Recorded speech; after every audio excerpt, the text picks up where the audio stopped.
Robert Hughes is here. He was chief art critic for Time magazine until 2001. His books include American Visions, The Fatal Shore, and The Culture of Complaint.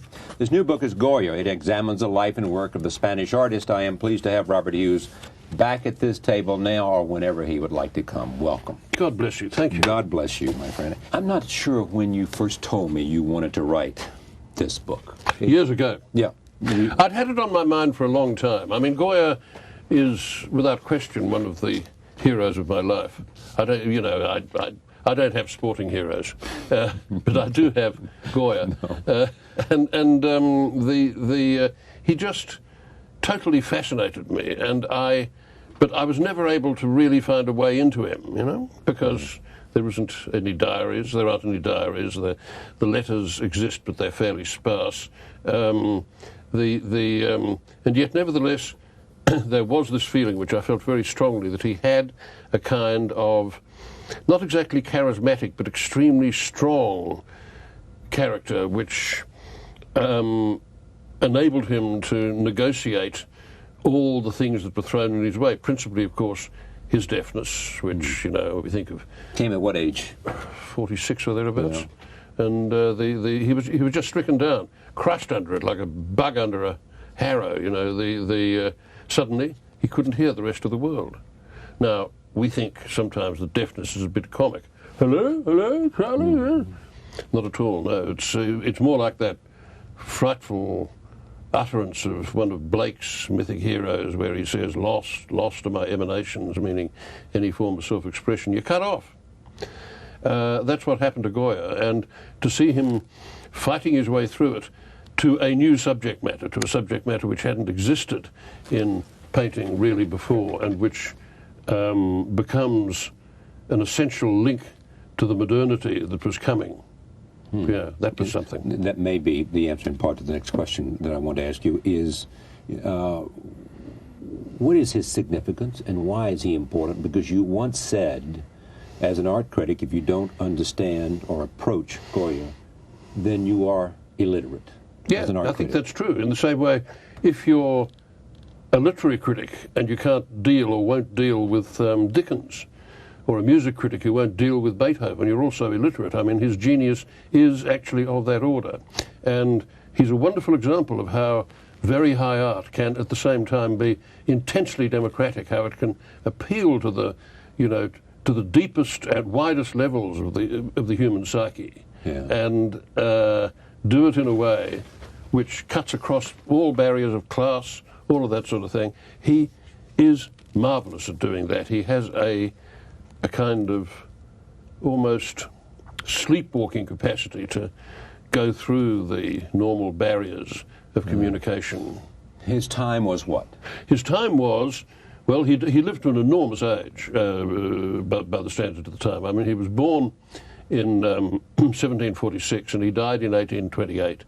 He was, therefore... It's a great period of time to live. It was a great period of time to live. See, the average life of a farm worker was 37 at that time, and people died for of diseases which just wouldn't even put you in hospital today. Right. Yeah. And so to live to 82, still relatively hale and hearty, was something of an achievement. I mean, it was like a triumph over death contained in one man. And he wasn't the only man of his time to live so long, but it was not common. And and there he was, working right up to the end. In fact, one of the last things that he did was a little chalk drawing of this old character with a beard, stumping along on two sticks, and at the top there's inscribed in chalk the words, "Aún aprendo," I'm still learning. And he was insatiable, he was indefatigable, he was a wonderful guy. You said he was a modern artist. He was. He was, because he brings forward that not only that intense subjectivity, but also that feeling that you're truly up against the irrational that is so characteristic of modern art. I mean, he wasn't going to conceal anything. He was just going to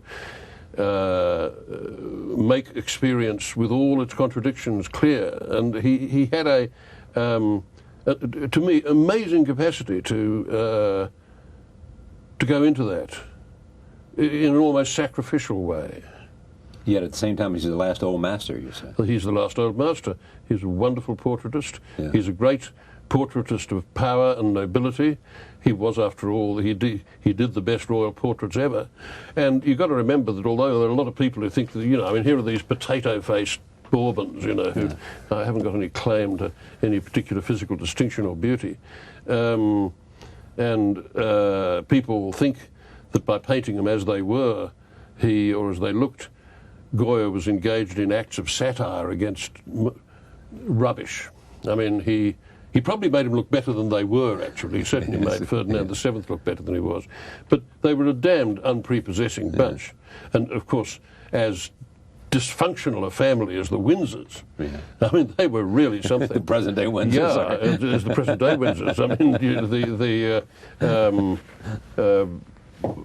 what's her name? Maria Luisa, the wife of Carlos IV, and the mother of the Bourbon who came back after Napoleon took over Spain, said that her son looked like a toad. Yeah. And there wasn't much love lost between them. They were a very strange bunch, and they were very inept.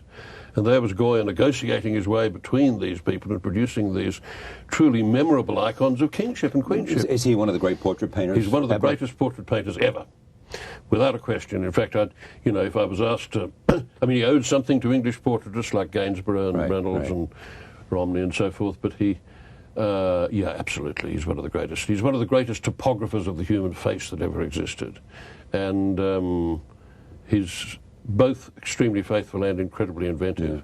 Yeah. What was it that Picasso once said that, you know, that a portraitist is, that somebody who paints portraits is painting himself or something? Yeah, that was before Picasso. It's as much about the painter. That's an old Roman saying. It's as much about the painter as is the subject. Yes, well, I think that's probably true to some degree, but not quite as much. With Goya? Not quite as much with Goya. Yeah. No, I mean, he was very interested in what other people looked like and very respectful of it. But at the same time, there's no question that he injects some of himself into the portraits. I mean, the classic case, I suppose, is the portraits of the Duchess of Alba. Yeah. And people like to think that he had an affair with the Duchess of Alba, because right here in New York, for instance, there's the portrait of Alba standing with a ring with her husband's picture on it and one inscribed Goya, and she's pointing downwards at an inscription traced in the sand. This is just after her husband's death, and the inscription reads, "Solo Goya, only Goya." Wow. But this is his fantasy, not hers, I think. Yeah. See, he was nuts about her. Not surprisingly, because she was reputed to be the greatest beauty in Spain. I mean, she looked like a sort of supercharged version of Cher. All right, let me take a look at some of these visuals. The first one is a self-portrait in the studio. There he is. There he is, as a Maho. Yeah. You know, in that costume which is still used by bullfighters. Yeah. He loved that costume because it signified masculinity, streetwiseness. You know. Now, where is this? Do you know where this is? Yeah, it's in the Academia de San Fernando in Madrid. Yeah. The next one is Saint Isidro's Meadow. San Isidro's Meadow. Yeah. San Isidro was the patron saint of Madrid. Yeah. And, you know, on the saint's feast day, all these people would come from all over Madrid and they would dip water out of the holy well of San Isidro, which was reputed to have miraculous properties. It's an Impressionist painting a long time before Impressionism. There they are having a lovely time in the sunlight. Yeah. You know, pretty girls, handsome men. Yeah, it's a fantastic picture. Next one is the pilgrimage of San Isidro as well. And that, you see, is 30 years later. And the difference between the two, on the one hand, that one we were just looking at, all those people happily cavorting in the sunlight and flirting and so forth, and this nightmare vision of, these howling, stupefied faces, you know, pressed up against the picture, yelling like rhesus monkeys. I mean, it's a really scary vision of humanity en masse. Nothing is more untrue than the idea that Goya was some sort of an unthinking populist. He really was not. He didn't like humanity en masse very much, and that comes out in his... Now, why was that? Because he was a sensible man. He knew you couldn't love everybody. Yeah. I mean, that's a fantasy. So it was his own realism. Yeah, I mean, it was his own realism. I mean, all good human communication depends to some extent upon elitism. Why did you choose this for the cover? Because it's his most famous picture. Yeah, okay, so It's and I think in some respects his greatest one. It's the shooting of the insurgents of the 2nd of May on the 3rd of May. just because of your reputation as an art critic, tell me why that's a great painting. Well, first of all, we're not looking at the whole painting. And of course not, you can tell that. Yeah. But I think I can tell you why that's a great human figure. First of all, because it appeals on so many different levels. I mean, you see that little swarthy peasant throwing out his arms in that gesture as if he was throwing his own life into the muzzles of the firing squad. Yeah. There's this mass of absolutely faceless figures in their greatcoats, the French who are about to mow him down. You don't see their faces. It brings up everything that you've ever known or suspected about the anonymity of modern warfare. Right. You know, with those backs braced into the recoil of those big 70 caliber muskets. And the randomness of it. And the randomness of it, and the fact that he wasn't tried, etc., etc. And it's such a, I think, moving tribute to the indomitable character of Spanish working class resistance to Napoleon. Another great book that you are dying to write. I mean, you had this and you've lived with this idea. What is it? A memoir. Is it really? Yes, I want to do that. The next book I write is going to be about an architect, Norman Foster. Sure. Why are you doing that? I mean, I know Sir Lord Norman Foster. Lord Foster, yeah, yes. and he's, he's contemporary. Yes. He's writing, and he's working as we speak.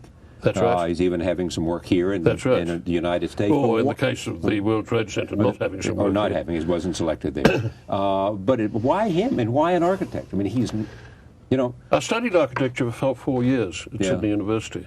I've never written much about architecture. Okay, but is there something about Norman Foster? I mean, you like his work particularly rather than Frank Gehry or I.M. Pei or a whole dozen of others? I like his work a lot more than I.M. Pei, although I highly respect I.M. Pei. Gehry has biographers clambering all over him like ticks on a hound. Right.